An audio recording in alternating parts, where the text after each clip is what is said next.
Good afternoon, everyone. Welcome to this Rhodes Center talk given by Jonas Nahm. It's great to see you all. We haven't done many this semester because, as usual, we've been in the hiring season, which means that everybody's been in talks. They're called job talks. I've been in 12. I don't know how many. Maybe we should do job talk bingo, right? Find out how many. I've got 16. Go for that one. But that's now over, so we can actually get back to doing the programming that we actually like to do. So it's a real pleasure to have Jonas here. Many people at Brown already know him because he was a postdoc here between 2014 and 2016. University of Cambridge undergraduate, Cambridge man, very solid, very good, excellent. Worked with Helen Thompson. And then went to MIT and worked up at MIT with none other than Ed Seinfeld and also Suzanne Berger. So someone who's floated amongst the networks that we're all part of. I've always liked Jonas's work because he's someone who's a real political economist who's always taken, if we used to call it, the green stuff seriously. And as that has become more and more mainstream and more important, he's become an increasingly important voice in that regard. His 2021 book, which he's going to share some parts of that today and some further reflections, was the winner of the best book in international political economy from the ISA in 2023, and in 2022 the best book in science, technology and politics from the APSA. So I don't think it gets any better than that. Without any further ado, welcome back to Brown. I look forward to hearing the talk. Thank you for this very nice introduction. I think the last time I spoke in this room was a practice job talk at the end of the postdoc period, so it brings back memories, and I've survived, so that's, I think, the important lesson here.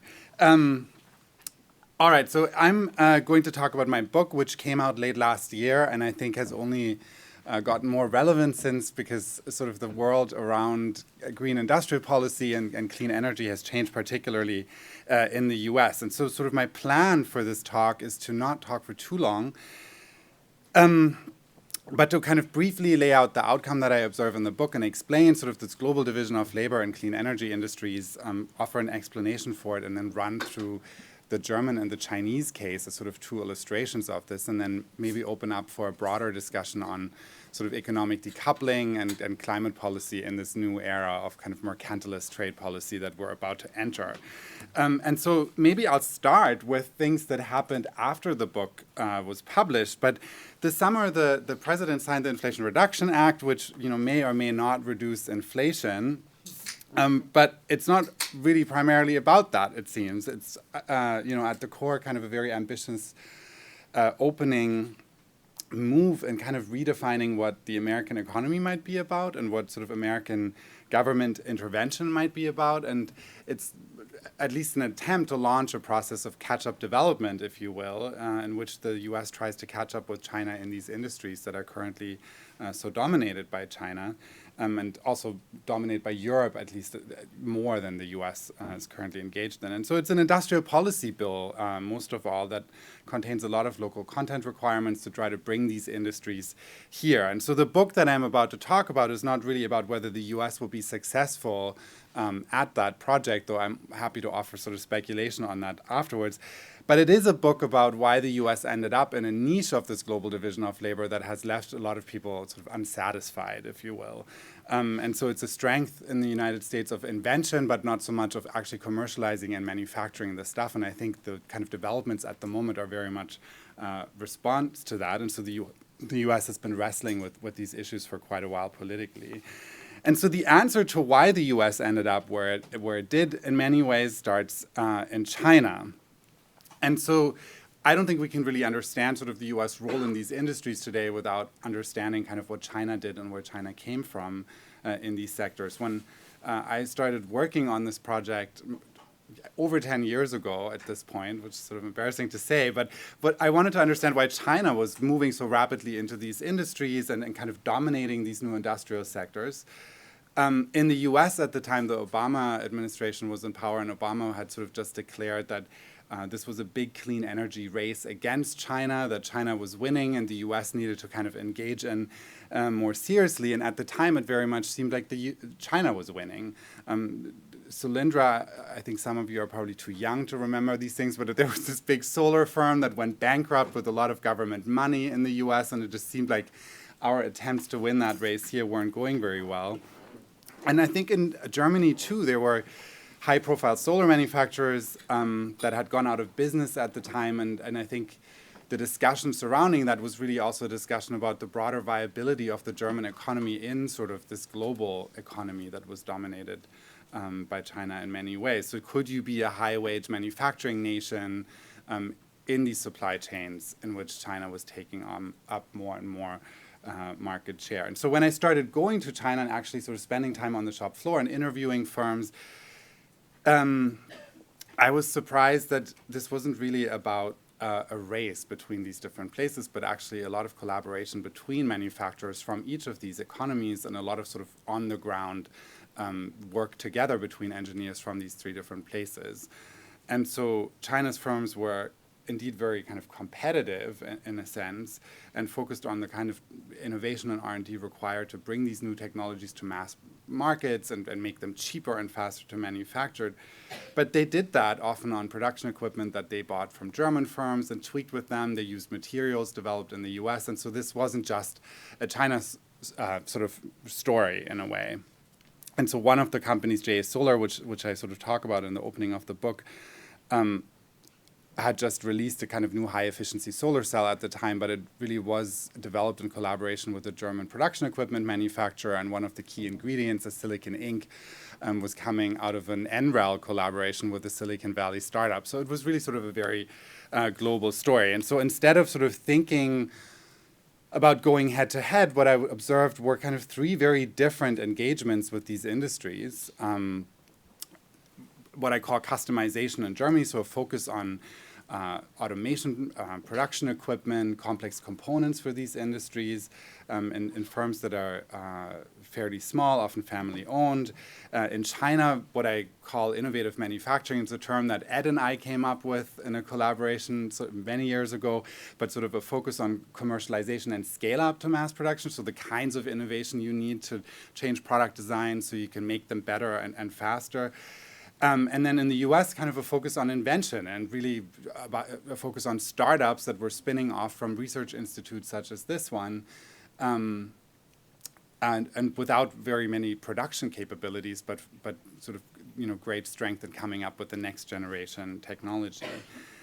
And this sort of division of labor was surprising in many ways. And in one way, these three countries, for all their differences, were using very similar industrial policy tools. They had all converged essentially on subsidizing markets for clean energy technologies and funding R&D for clean energy technologies in some way or another, and oftentimes had actually copied these tools from one another. So the Chinese renewable energy law was basically like a translation of the German renewable energy law. So there was sort of tight collaboration in that sense. And I think there was a political logic behind that convergence because these investments required so much public money.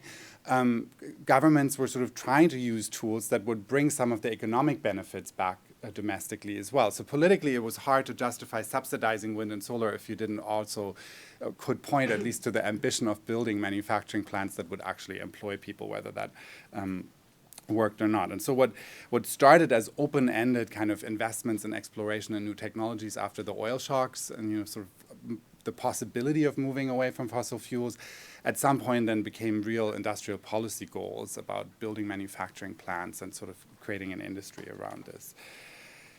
And so as a result of these different kinds of policies, we had this sort of rapid growth and investment in these industries globally, including in developing economies. So this wasn't just a story about sort of rich countries, but very different responses from firms in these three countries, which I sort of use really to talk about a broader division of labor. There are other countries involved here. It wasn't just a division between those three, but those are the ones that I cover in the book. And I think this sort of development of this division of labor where these places were working together very, very tightly, but using, in many ways, skills that were very typical for these countries was also surprising because these are post-globalization industries. So if you think about sort of a reorganization of the global economy in the 1990s, China joining the WTO in the early 2000s, these industries became mature after all of that happened. And so if you thought that there might be a break with what countries had been doing previously, this would have been the industries to observe it. But instead, countries kind of entered these new sectors with very traditional skills, but in new industrial sectors. And so firms replicated kind of traditional strength in these industries, and a lot of the new technologies, these are no longer new technologies, we've now on to different ones, but the sort of logic in many ways remains, came to market as a result of very tight linkages between the firms.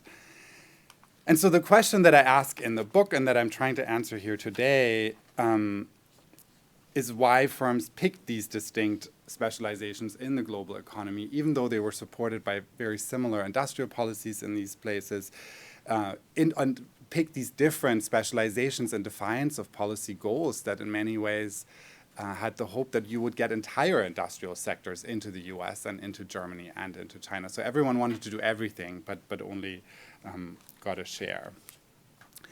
And so the argument that I make in the book is that globalization itself, in many ways, caused this divergence of in different industrial skills and sort of different profiles in these industries. And the logic behind that is that globalization created new opportunities for differentiation, because firms could collaborate with one another and sort of engage in a division of labor. They could focus on much sort of more narrow industrial specializations, and they could basically revive these existing skills and sort of build on existing industrial capabilities even in these new sectors, but that was because they could collaborate and they didn't have to do everything at home. And so that really changed sort of how firms engaged with domestic institutions and responded to the industrial policies that governments set out to them. And so before I launch into that in a little bit more detail, I think it's good to kind of step back and think about what we actually sort of mean by globalization. I think there's very different terms floating around, different social science departments. One view of globalization, and maybe that's sort of an economist view, although they would probably butcher me for saying it that way, but it's really sort of thinking about globalization as a process of reaping gains from trade and engagement in the international economy, and kind of a process of progressive outsourcing in that way. And so the question here is maybe the one that the Obama administration was concerned with at the time. Would firms just outsource more and more of their activities to China in this race to the point where sort of even these core strength and innovation in the US would be undermined? On the political science side, there's been kind of a different concern regarding globalization, and I think here it's often sort of seen as a process of kind of convergence that makes kind of distinct domestic political economies increasingly difficult to maintain. And so the competitive pressures coming out of the global economy mean that we have sort of regulatory convergence and maybe institutions are falling apart. And so that was really the German worry at the time, kind of age-old vocational training institutions, sort of a kind of ancient financial system of small banks. Would these kinds of things be sustainable and allow Germany to kind of, prosper in this new world? When I talk to people on the shop floor, and so I did hundreds of interviews in kind of factories, hard hat tours with engineers, and sort of asking them, what are you doing, who are you working with, and what do you rely on? To them, globalization really was something very different. It was the ability to collaborate with others, right? So going to Chinese industrial parks and running into engineers from all over the world that were also working with these firms. And so that's kind of the perspective that I bring to this book, where I see globalization as also a process that has opened these new pathways for collaboration. And so I don't think these different kind of views are mutually exclusive, but they certainly highlight different elements of this dynamic. And so So I use in the book this term collaborative advantage, building on this idea of globalization as collaboration. And what I really mean by that is that firms derive two sets of benefits from engaging in the global economy in this particular way. And so the first is that because the global economy suddenly allowed firms to collaborate in new and different ways, they could participate in this division of labor that that allowed them to kind of specialize. And in many ways, that's kind of the economic manifestation of this argument. So they no longer have to do everything. They can focus on a set of skills and then collaborate with others, including the Chinese solar manufacturer and the German production equipment manufacturers. And so collaboration in that sense obviates the need to establish all the skills required to invent a new technology and then bring it all the way to market, right? And so that's very different from sort of the Ford conglomerate that owned the rubber plant to make the tires and all of the different parts that you had in the process. And then the second kind of element of this is because you can specialize, there are different pathways for getting into these new sectors, right? You don't have to figure out the entire solar industry to become a part of it, or the entire battery industry to become a part of it. And so firms were able to pick particular skills that worked with existing knowledge that they had and that could build on existing domestic institutions, and then collaborate with other firms to sort of get the kinds of skills that they didn't have in-house. And so the German firms could enter wind and solar with specializations that worked well with the kind of existing political economy, precisely the political economy that many were worried would go away sort of in this new competition with China. And instead it was sort of the collaboration with China that allowed these firms to strengthen these institutions and keep them alive. And so it's precisely the institutions that many were worried about would be threatened by these processes that sort of became critical for firms. And so the short version of the argument essentially is that you have these new opportunities for collaboration. It allows firms to specialize. Because they can specialize, they can work with these existing domestic institutions and sort of strengthen them rather than having to reinvent what they've been doing. And so an example of this, for instance, is this auto manufacturer, sort of auto supplier, German firm, family-owned, entered the solar industry sort of based on existing knowledge and automation, and then added some new skills that they had adopted from the medical industry, sort of certain kind of laser drilling for making production equipment for solar. But they did that in collaboration with Chinese firms, and so it was that collaboration with China that allowed them to redevelop these skills and also kind of engage the vocational training institutions and the German financial institutions that helped them. One of my last trips before COVID was to go to see this firm and see if they were still alive, and they had just built a new plant and were now making sort of parts for electric vehicle engines, so they had kind of reinvented themselves once again. And so instead of undermining these traditional domestic political economies, globalization allowed firms to kind of strengthen and reinvest in them.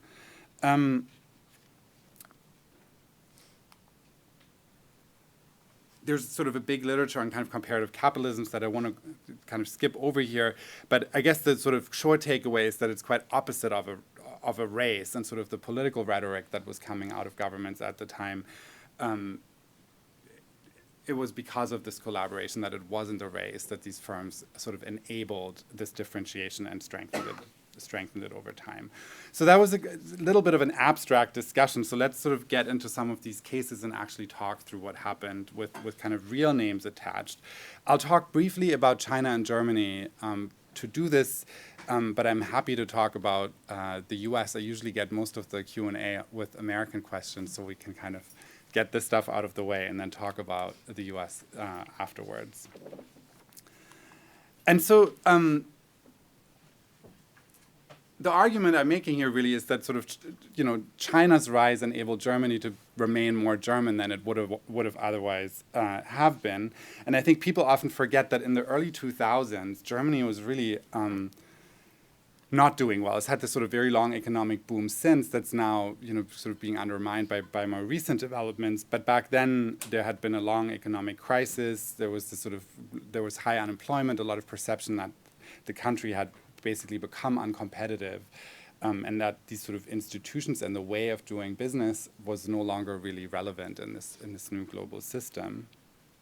For instance, the kind of vocational training system, or these sort of house banks that were able to lend but only small sums, and so on. And so the story I tell in the German chapter, which I've now mentioned a few times, is that they basically existing firms from other sectors entered wind and solar by kind of reinventing their skills in customization in the making of production equipment, which didn't exist for solar and wind at the time, sort of off-the-shelf production equipment, and doing that very much by repurposing and strengthening kind of domestic economic institutions. And they did that in response to these kinds of technology push and market pull policies that existed in China and Germany as well. But it was a different set of firms that responded to these new opportunities in Germany. And it was mostly these small and medium-sized businesses, many of them family-owned. Most of them were making production equipment and sort of highly customized components. They weren't able to run large production runs because they had 500 people and a lot of it was manual labor. And so they might license off the technology once they sort of had exceeded what they could do in-house, but they also themselves weren't interested in becoming mass manufacturers because, in these small towns where they were, that wasn't really sort of a possibility. And so they would do a gearbox for a wind turbine and sort of do the prototype and then tweak with the manufacturer the first 50 gearboxes or so. That's what they could do, but they weren't interested in making 200,000 gearboxes for the global industry. And so those were the firms that were really dominant in Germany in these industries and were sort of often missed by public conversations. There's a lot of headlines about solar manufacturers going bust, but this part of the industry actually was doing the vast majority of employment and actually sort of business activity as well. And so maybe another example, one of the firms that I really love this one because it sort of shows this so creative spirit, I guess, over time, how firms look like they're still the same firm, but they're actually doing very different things. So these guys started in the 1800s as a foundry and then sort of got into making saws, and then from making saws got into making manufacturing equipment for furniture, and then eventually got into the sort of semiconductor space when that became a thing. And then kind of reinvented themselves to start making solar PV equipment. They started exporting to China in the early 2000s, so the very beginning of the Chinese solar industry, and then developed a bunch of new technologies together with Chinese partners and sort of became a big player in making the production equipment for ever new generations of solar technology. And so from kind of these early starts, they're still in the same town. It all looks very sort of similar, but they're obviously in very different industries and in different places. And so they didn't do that alone. They did that with these partnerships and sort of tight collaborations with China. Chinese firms, in many ways, kind of complemented the German manufacturers. They were focused on mass productions. The Germans were focused on these smaller production runs. China was one of the first places to automate, and so the demand for this automation equipment from Germany was very clearly coming from China. Labor turnover was so high in Chinese factories that you couldn't keep up with training, and so there was a lot of need for automation. And so they were also the first to kind of apply these technologies at scale.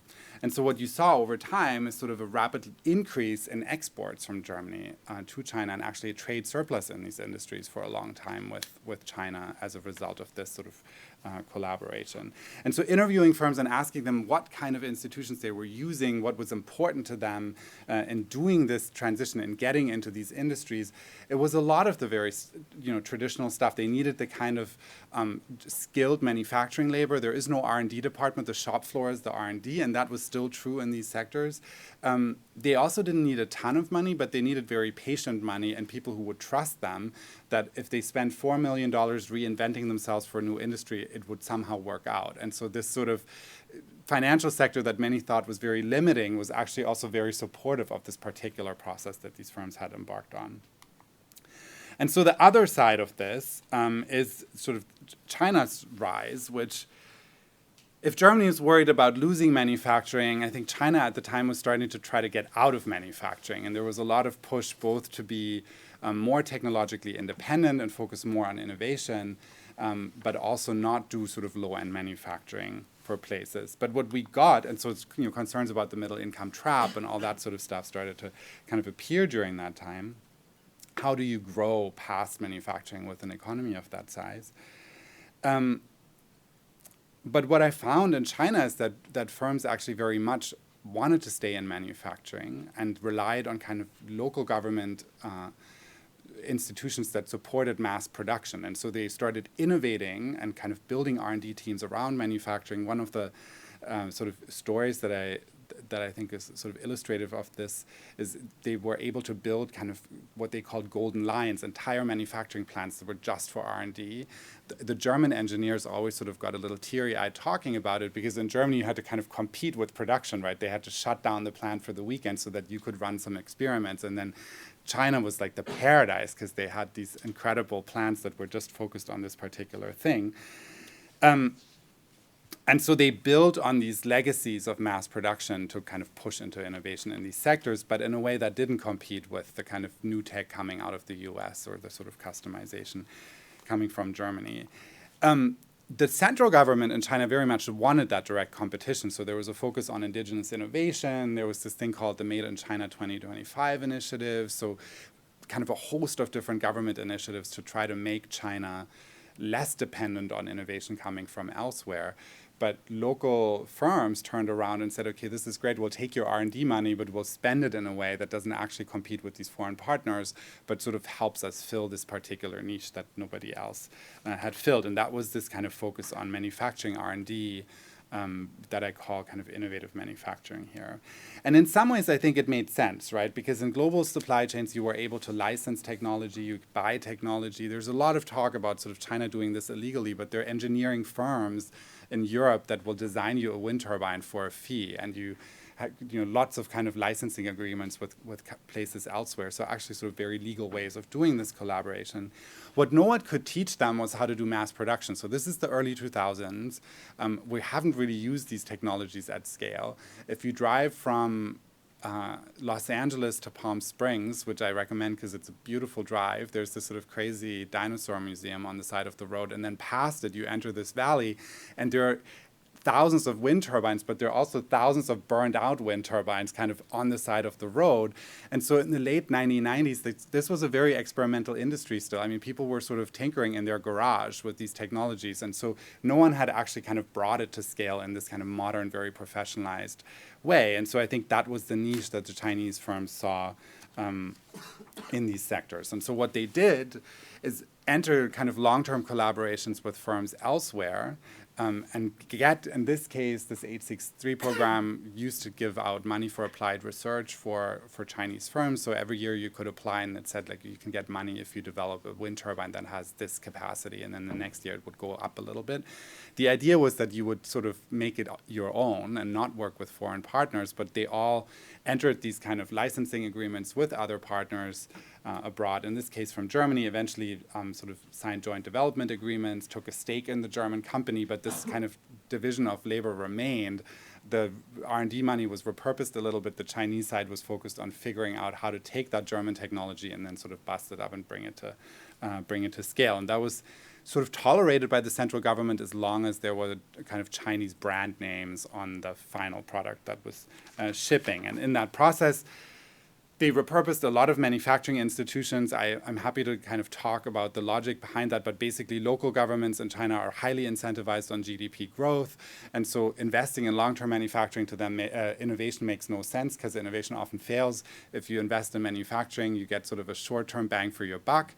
And so they had lots of support for mass production, including in these industries that weren't really getting a lot of support elsewhere.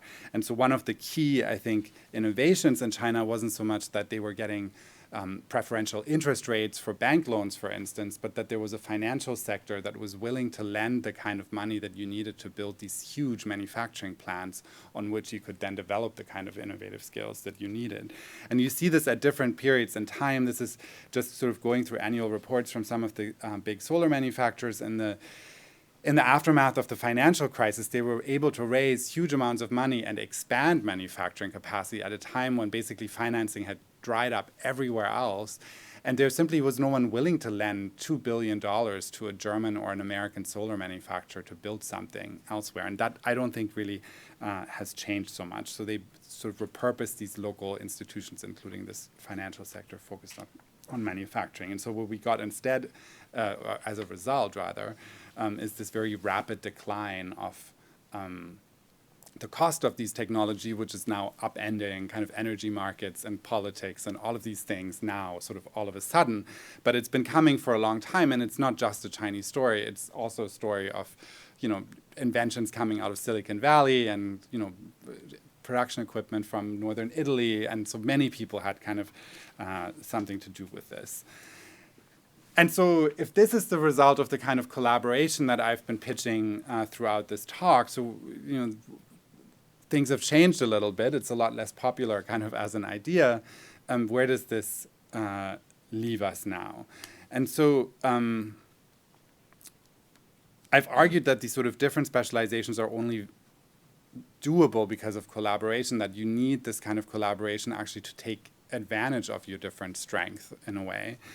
And what we're seeing now is perhaps a situation where globalization itself needs to be sort of protected, or at least the parts that need to be protected to support this kind of collaboration. We've had growing tensions in the US-China relationship now for quite a while. The Ukraine war has sort of accelerated these concerns about reliance on global supply chain and sort of a lot more conversation about risk. And weaponized interdependence, I guess, now has become like a household term globally. So a term that these guys came up with. And so there is this new focus on self-sufficiency and a new sense of also crisis for places like Germany. There are huge debates about what to do about China, how to kind of engage China, and the German chancellor just sort of basically said we can't pull away from China. That's like economically suicidal, and has been criticized for that a lot. But these kinds of stories also tell why this is really difficult for them to do, because it's kind of the basis of the entire existing system. And in the US, we also have a very heavy push for decoupling, right? And so the IRA is not just an industrial policy bill, but it's also a pretty strong kind of anti-China move, right? There are local content requirements there to get tax credits for wind, solar, and batteries. If your electric car has any kind of raw materials in it from China, you can't get any of these tax credits. And so there's a hope here that will be enough to kind of bring these supply chains here. But I'm a bit skeptical that it can be done, or at least that it can be done on that time frame, precisely because of the story. And you sort of see that what was really underlying the development of these places in the first place was sort of amplifying existing strength, and you'd have to reinvent all of that domestically in order to do this successfully. And I don't think this is just an academic question, especially in these industries, because it's now a question sort of about the ability of governments to shape national specialization. But what that means really in the end is that climate industries have benefited enormously from this collaboration, and sort of pulling away in these industries might delay us. It might make these technologies more expensive. And the question is whether we have time to wait for domestic battery plants to come up. We need to start using this stuff. We have to peak emissions very quickly. And so there's real world repercussions from getting this right as we shift out of this division of labor, or at least sort of move the needle a bit and kind of get started on doing other things. And so this book is about wind and solar because those were this kind of established clean energy sectors, but I've now been following this in other industries in this space. So in the battery industry, we see a very similar dynamic kind of playing out now, and also kind of a very heavy reliance on China. And so the question is sort of what do we do about that? And one thing maybe that I will leave you with sort of as a suggestion for how to kind of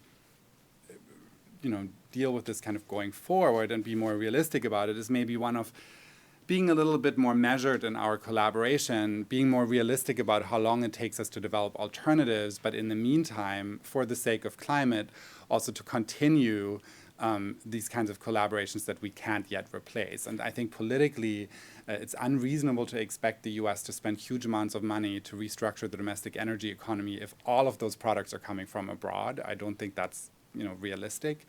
It's also unrealistic to me to expect in this world to suddenly do everything domestically. And I think politically we're sort of going from one to the other without real nuance there. And so maybe increasing the domestic share and learning how to make some of these things domestically would be very helpful. But it might take us some time. And ironically, it might rely on learning from China in many ways, in ways that I don't know if we're kind of really ready for politically. And so I'll leave you with that thought, and then by all means, just field your own Q&A. Okay. Thank you.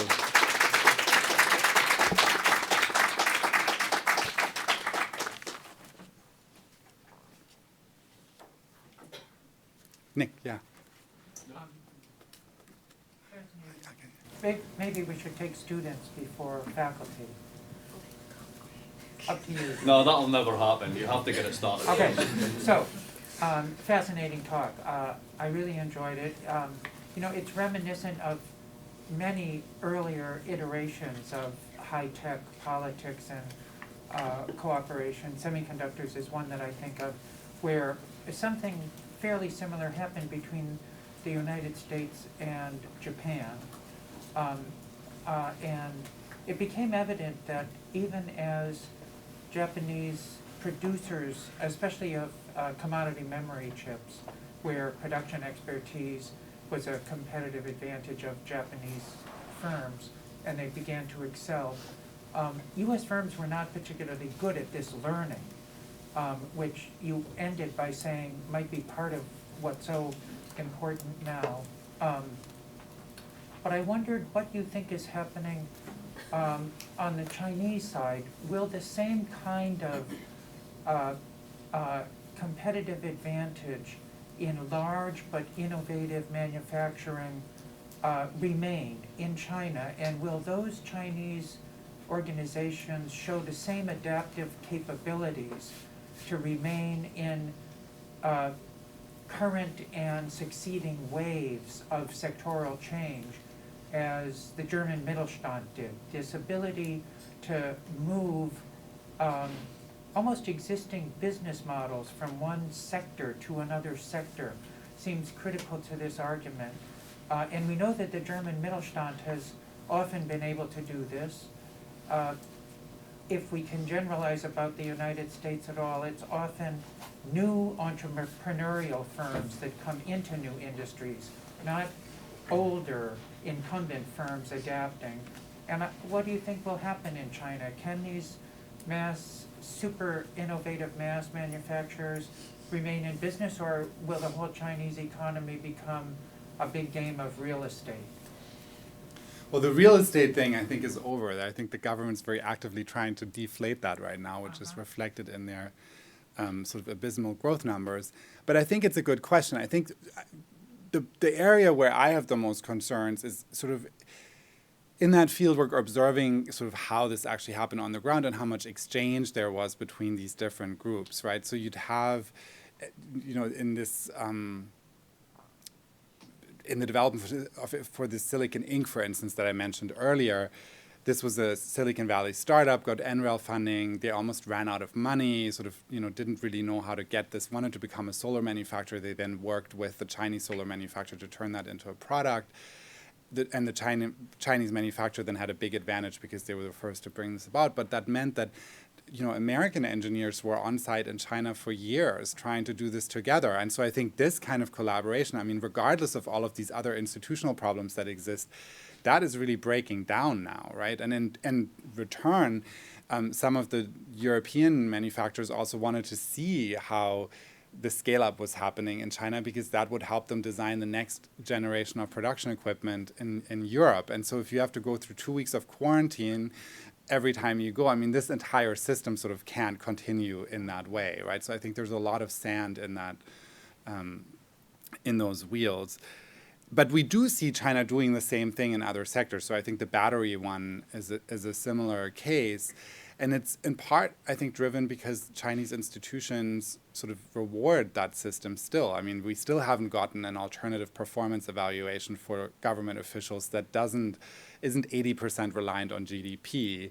And so this temptation to do kind of Chinese industrial policy of throwing tons of money from state development banks at these sectors and then hoping that the best firms can sort of be winnowed out and win in that system. And so that these sort of structural incentives to at least keep trying this model, I think, exist. And I haven't done as much interviewing, obviously, as I would have wanted. I was in China until the lockdown and then sort of left just before, like the weekend before, and haven't been able to go back since. But it seems like, at least talking to the German firms, that as much as they can, these collaborations have sort of persisted through that time, and there hasn't really been an alternative model yet.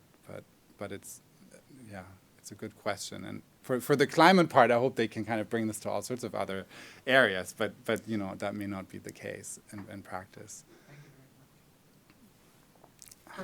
Great talk, super interesting. I guess I want to ask about the connection between the final part and the preceding parts of the argument. So you pivot to decoupling, and maybe we'll talk much more about that. But I'm curious, like, why you think that collaborative advantage was so politically precarious, ultimately. Like, it's not immediately clear from a political economy standpoint why an economic arrangement that's mutually beneficial to its parties, like, doesn't create enduring political coalitions to support it. Maybe that's just an artifact of you focusing more on the economic side than like I saw in your chart that there's a political institutional kind of complement to this, but it seems that a very crude story would be that ultimately there weren't the domestic political coalitions, especially in the US and Europe, maybe most especially in the US, I'll put Europe aside, to support this ongoing collaboration, which was beneficial, which had like mutual benefits transnationally, but maybe generated conflict, inequalities, X, Y, and Z domestically, right? And so you have this kind of disarticulation between collaboration at a transnational scale between firms and maybe class and political conflict domestically, right? And so at some point, and the financial crisis is obviously a key inflection point, right, for that sort of coming undone. But I'm just wondering, like, in maybe counterfactual, like, what would have been necessary for it to be more politically enduring, and or like what do you think resulted in what reads as a very rosy story kind of in your account of like transnational cooperation across cultures and geography, like ultimately giving away to kind of deep political conflict, distrust, and new Cold War, X, Y, and Z. Thanks for coming in, and thanks for such a good question. I think the American case is especially interesting. I mean, historically, the U.S. has been the largest investor in R&D in these sectors, right? And a lot of that investment has always been justified with domestic economic outcomes. Like, we are solving kind of market failures and research, and then that will trickle down into the economy. And I think the sort of discrepancy between the political promises and justifications of that kind of spending, and then the result that, the reorganization of the global economy now means that those firms not necessarily kind of invest in domestic, commercialization and production here anymore. I think that became very visible over time. And so there was a sort of tension in that system that was there all along, but got stronger over time. And I think all places kind of promised a lot more than they could do. There was a lot of hope that industrial policy would get firms to do, all of these different things, the manufacturing, the invention, the deployment domestically. And I think the US got kind of the smallest industrial footprint of these different countries. In Germany, I think there was a lot of concern about these big solar manufacturers. They also weren't super happy about it. But these Mittelstand firms are incredibly well politically sort of, established and connected and could lobby on part of the stuff. So they had a different, they could point to some successes, at least in these sectors. And in the US, that was very, the sort of discrepancy, I think, was very, very obvious. And so that's certainly part of the problem. We now have the IRA trying to kind of fix that, but we're fixing that by just sort of throwing tax credits at people with some requirements without fixing some of the institutions that we need to kind of replicate that, right? And one of the proposals last summer that was kind of written into the reconciliation bill and then written back out was this IFCUS proposal, which I wrote a little white paper with Jeff's help here at Watson. Was one attempt to kind of create a development bank that was funded by the US government and would fund exactly this kind of manufacturing work.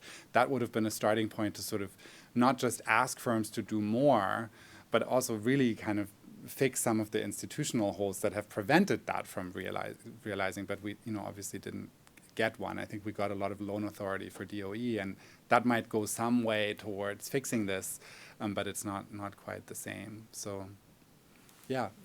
I think you. So you talked about how politically this like the competition between different manufacturers is framed as a competition, but then economically it works better as collaboration.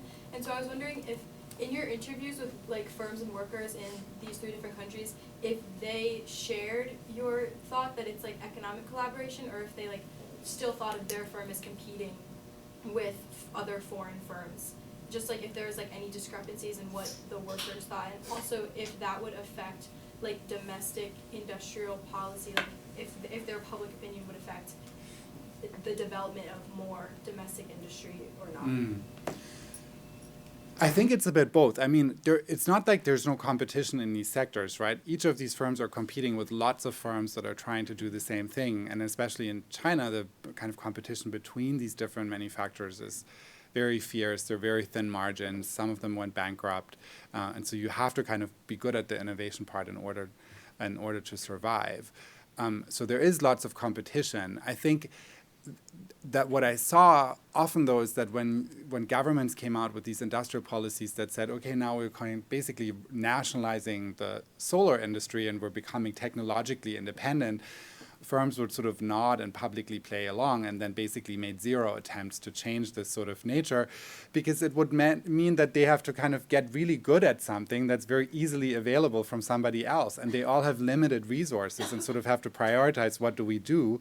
And so if you're competing on manufacturing in China and the margins are thin and other people are investing in R&D that would help them become a better manufacturer, why at that time would you take resources away from that to then also become a Silicon Valley startup somewhere in your company and kind of come up with new invention? And so I think the collaboration was sort of intrinsic to the business model in a sense that, that they ignored a lot of the sort of government attentions. And specialization is somewhat self-reinforcing, right? Like if everyone's doing everything and they're sort of okay at it, that's one thing. If people start focusing on particular elements and then get really good at those elements, you basically have to also be super focused on those elements in order to compete, or else sort of as a mediocre kind of generalist, you're not going to be able to survive. Here and then. I guess I had a question about the comparison between the political incentives of the centralized government in China and the economic incentives or the local political incentives of the districts in China as well. It seems like evidently the political incentives of the centralized government are to make this a competitive investment. And specifically like what you were saying, like R&D competition, the inventive R&D competing with the US so that now China can have inventions themselves and stop relying on the US. And clearly that's not really what the money of the subsidies was used for. It was more like the productive R&D rather than inventive R&D. And so given that, like, seems like there's a difference in incentives between the central government and the firms and the local governments. Why does the central government just say, okay, we're fine with you using it that way, even though it seems to be a misuse of the funds, or at least going towards separate goals to what was originally intended? I mean, I could talk about this for 4 hours at a minimum, but one of the really interesting things, sort of the short version, is that governments in China, that China doesn't have one government. I think we always sort of assume it's this monolithic actor, but actually there's very different layers and lots of sort of different, provincial governments, municipal governments, and they all have very different incentives. And so the central government is basically looking long term. What can we do to sort of push past manufacturing, increase living standards further, and they have sort of a much more kind of strategic long-term perspective. But local governments are incentivized by what's happening next year when they come up for promotion, and so you have a very kind of divergent set of realities for officials kind of operating in these different places. And so I think the center wants to keep pushing, hoping that the others will eventually follow. But some of the structural incentives at the local level haven't been changed, in part because the localities don't want it to change. There have been all these sort of experiments with trying to bring in green GDP as a measure instead of the existing GDP measures. The localities don't want that stuff, right? Because they figured out how to do well in the existing system, and so they also don't want to sort of uproot everything. And so, if you open the paper and there's like these headlines that China is the biggest polluter in the world, but also the biggest manufacturer of this clean stuff, usually the story behind it is that basically different folks are involved with very different incentives, and we all call them the Chinese government and are then surprised that they're sort of acting very differently. And so I think that's sort of the case here as well. Yes, Jeff? This is just great. The book is terrific. I'm so glad to see it get the attention that it's now getting. It's definitely richly deserved. You tell the story in this, maybe matching your personality, in this incredibly positive way, right? It's collaboration, there's advantage, there's all these nice things. But I wonder whether there is a story here that is much darker, that this is the betrayal of the American working class, right? That the system of higher education and private sector innovation in this country has extracted resources and given them to owners of intellectual property that was then allowed by various public policy failures or incentives to then sell that intellectual property or ship it overseas and move all of the benefits overseas. And not only to overseas, but of course, the corporate owners would get it here. And so the story that you tell, I think, is about sort of America being able to stay America and Germany being able to stay Germany because of this process. But I wonder if there's a time horizon attached to this. So yes. I don't dispute it, but it might be something that we can do for a certain amount of time, but ultimately we're mortgaging our future by doing it in this way, where we've pushed all of the sort of innovative manufacturing to another country, which is massively benefiting from it, and we lost this huge opportunity. And so in a sense, the Inflation Reduction Act is a reaction to this as like, oh gosh, we've lost this game and we need to get back into it. And it's trying to make up for lost time. Yeah, I mean, I think I agree with you. I think a lot of the structural changes here sort of happened before this book, right? And so the structural changes sort of preceded these industries, and that's why maybe I don't cover them as clearly. Josh Whitford wrote a really amazing book many years ago about sort of Wisconsin manufacturing and kind of the death really of these sort of small and medium-sized suppliers. And basically his argument is that the big OEMs in the US, so like the General Motors and like the GEs, were pushing more and more of the design work into the supply chain. And there were not enough sort of institutions to support these suppliers to do it, so they couldn't keep up. And so then these big firms started sourcing from elsewhere, and so that then kind of hollowed out the domestic manufacturing industry. And if I talk to the German firms about sort of who used to be your competition, these machine tool firms all had, there were a competitive sector in Ohio and in Michigan and in Wisconsin, that was really hollowed out. And then when the firms died, the vocational training institutions died, the banks kind of all merged and merged and merged. So now we have like 2 or 3 banks, and they obviously get much higher returns investing in Tinder than in maybe not Twitter, but like Tinder for now, and then the manufacturing. And so when these new industries kind of appeared, there were fewer firms in the US that could take advantage of it because we had lost these skills almost prior to the development of these sectors. And so I think you're exactly right that this is sort of also a really sad story, and the US basically wasn't able to take advantage of these investments. And so I think the IRA is is super important, and I sort of support the mission of it. I think from this book and kind of talking how firms engage with these broader supportive institutions, I think it's just not enough. Like it's a set of goals and money to meet those goals. And so in some ways it borrows from what kind of the Korean developmental state did in the 1970s by benchmarking, and then you get rewarded if you meet the benchmarks and that sort of stuff.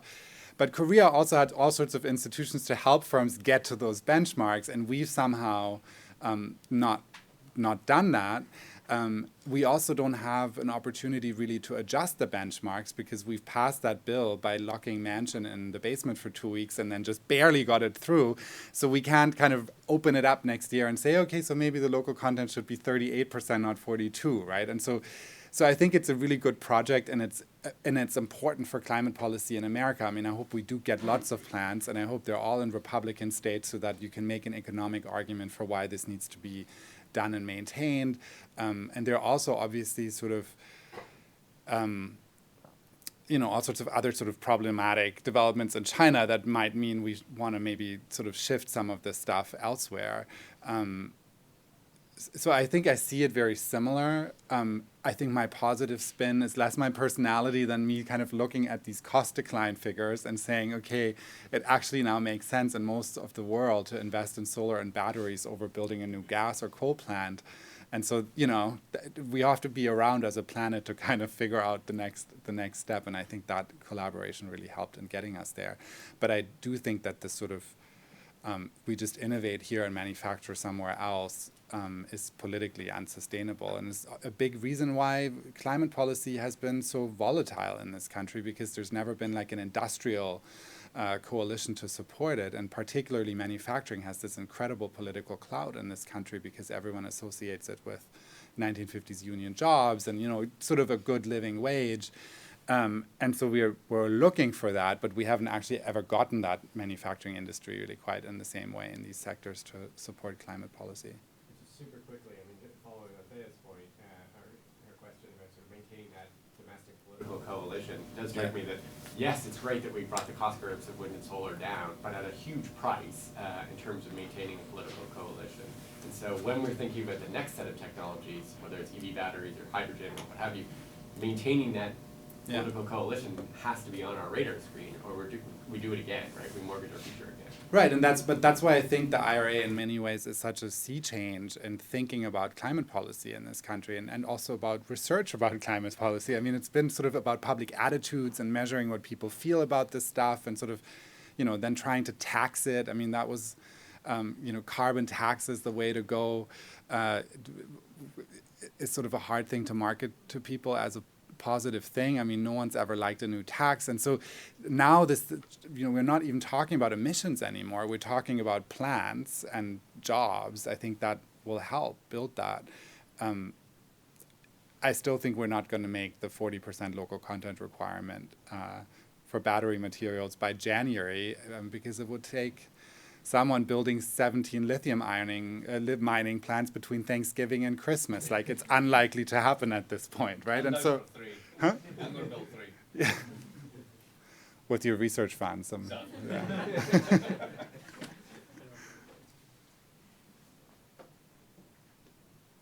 So here's a thought. Yeah. Oh, okay.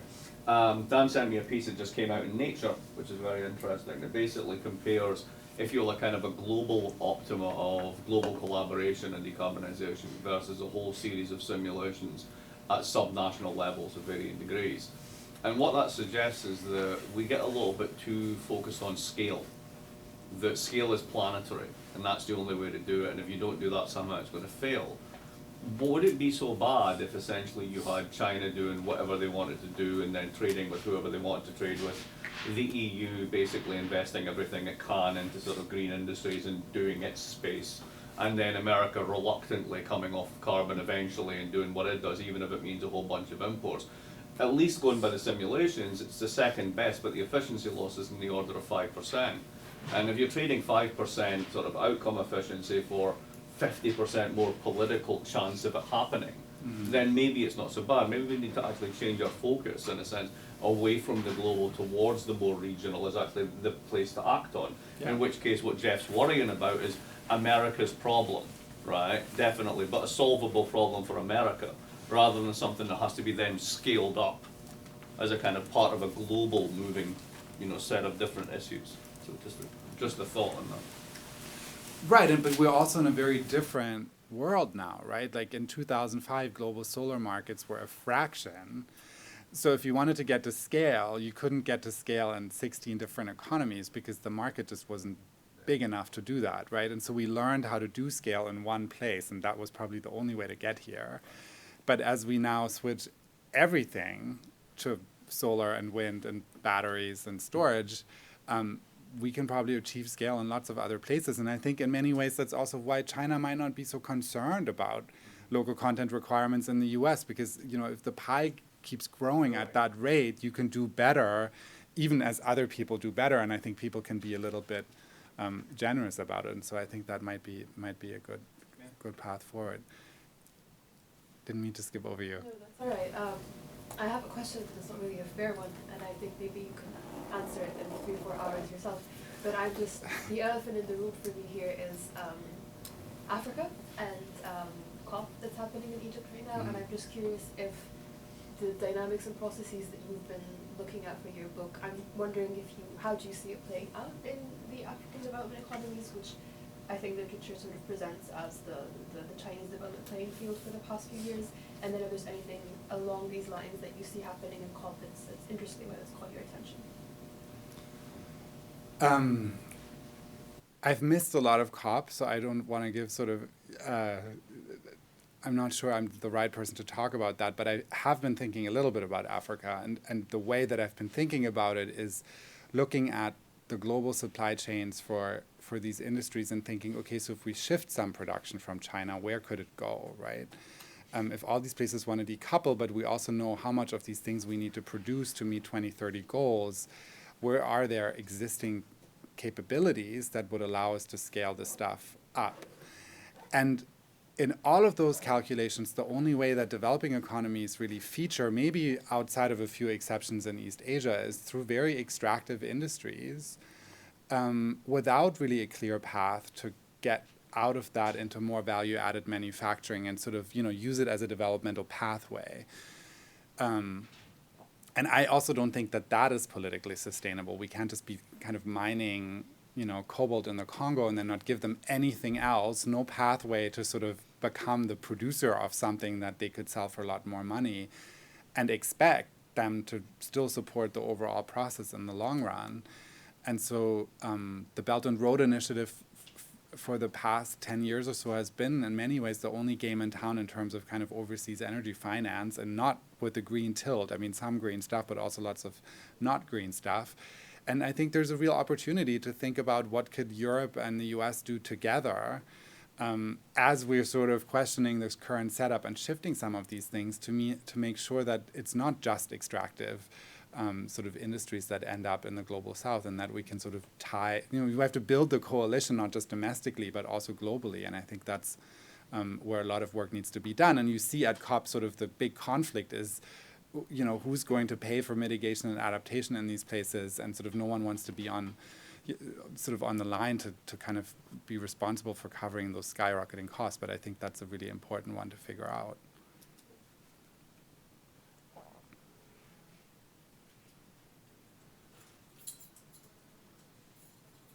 I have one more. Yeah, Okay. Thanks very much for the presentation. It's really interesting to see the dynamics of collaborative advantage. My question was about your conclusions and the relationship to the rest of your presentation. You mentioned at the end that governments, in light of this new protectionism, etc., would need to be more realistic about what's manageable, what are the limits of domestic capabilities. And then I noticed in other parts of your presentation that there clearly seemed to have been like a big failure of perception, that governments didn't really understand collaborative advantage, but it rather happened kind of very bottom up, right? Through these interactions of different types of innovations. So I'm wondering, given this kind of, what to me seemed like a failure of perception, what are the tools that governments can maybe develop to actually be more realistic about these own capacities, and kind of to understand perhaps the potential of collaborative advantage better? Because in terms of like climate policy, I see here perhaps a risk that the new policies, more protectionist policies, are undermining the dynamics that enable these decreases in renewable energy prices. So I'm interested in like what sort of tools, maybe there are some sort of information or knowledge tools governments can develop to deal with this. And of course, in addition to reading your book, I think that's probably a good starting point for that. Yeah, thanks. I mean, some of it is really actually sort of marketing of achievements, right? I think in the United States, it's really interesting how there is always this focus on manufacturing in these sectors. If you go to a Chinese manufacturing plant for solar, like hardly anyone works there. If you go to a battery manufacturing plant, a lot of the stuff is in dry rooms where you can only be in there for 15 minutes because your skin starts peeling off. And so you kind of have this highly automated process with the few people kind of going in. I mean, it looks like a nuclear plant, right? So this is not the kind of mass production, mass employment, middle class creator that people are talking about here. The reason why we talk about it is because we sort of have it as the, sort of the stand-in for all these other things that we want. But we have a huge service industry around these sectors domestically. And if we want better coalitions, we can also maybe make those jobs better and give them more attention and sort of, not see them as a failure, but actually something that that can bring us forward, right? And so in Rhode Island, it might be the harbor that is hosting the ships to maintain the offshore wind turbines and the guy making lunch for the people who work in the, I mean, there are economies around this, and I don't think they've gotten a lot of political attention. And so, I also think that for sort of security and stability reasons, it would be better to diversify some of these supply chains. But in the meantime, there's also a better job that we can just do about kind of recognizing what we have. And if we're not satisfied with the quality of the service sector jobs, then we may try to make those better rather than sort of shifting to an ideal version of a manufacturing job that no longer exists.